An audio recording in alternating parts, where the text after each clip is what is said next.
In digital Marathi, जनतेच्या हक्काचं व्यासपीठ। कल्याण पूर्वेतील 100 फुटी चौक परिसरात 26 वर्षीय संदीप राठोड नावाच्या तरुणाची 5 जणांनी मिळून धारदार शस्त्राने हत्या केल्याची घटना घडली होती।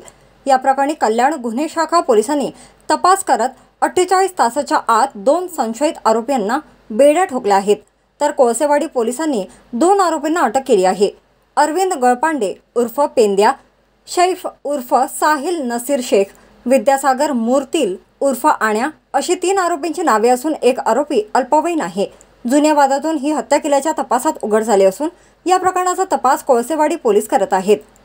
कल्याण पूर्वेत रहदारीच्या वेळेस भर रस्त्यात एका तरुणावर 4-5 जणांनी धारदार शस्त्राने वार करीत हत्या केल्याची धक्कादायक घटना सोमवारी सायंकाळी कल्याण पूर्वेतील 100 फुटी चौक परिसरात घडली होती। संदीप राठोड असे हत्या झालेल्या युवकाचे नाव आहे।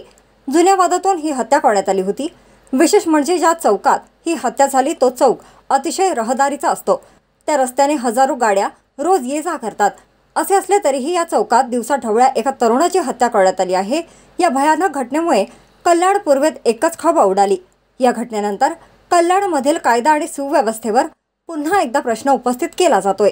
दिनांक 1/7/2024 रोजी सायंकाळी 6:30च्या सुमारास 100 फुटी रोड जवळ एक खुनाचा गुन्हा घडला होता। त्यामध्ये एकूण 4 लोकांना संशयितांना आम्ही ताब्यात घेतलेले आहे। त्यापैकी 3 आरोपितांना आम्ही अटक केलेला आहे। त्यापैकी पेंड्या अर्जुन गळपांडे, दुसरा शेख उर्फ साहिल शेख आणि तिसरा विद्यासागर मूर्तिल असे 3 आरोपी आहेत आणि त्या 3 आरोपितांना आम्ही आता अटक केलेली आहे।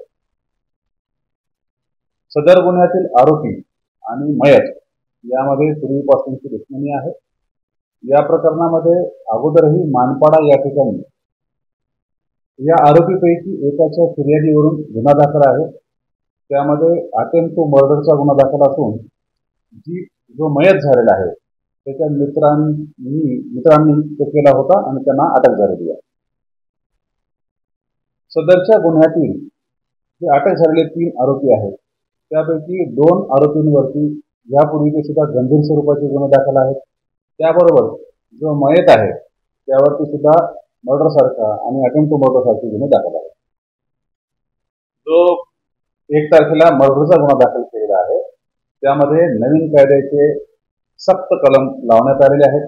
त्यामध्ये कलम 103(1), 189(2), 191(2), 193(3), 190 आणि याच्यासह महाराष्ट्र पोलीस अधिनियमाचे आणि शस्त्र अधिनियमाचे कलम पण लावण्यात आलेले आहेत। त्यामुळे सदरच्या आरोपींना गंभीर स्वरूपाच्या गुन्ह्यामध्ये अटक केलेली आहे आणि त्यांना शिक्षाही जास्त होईल।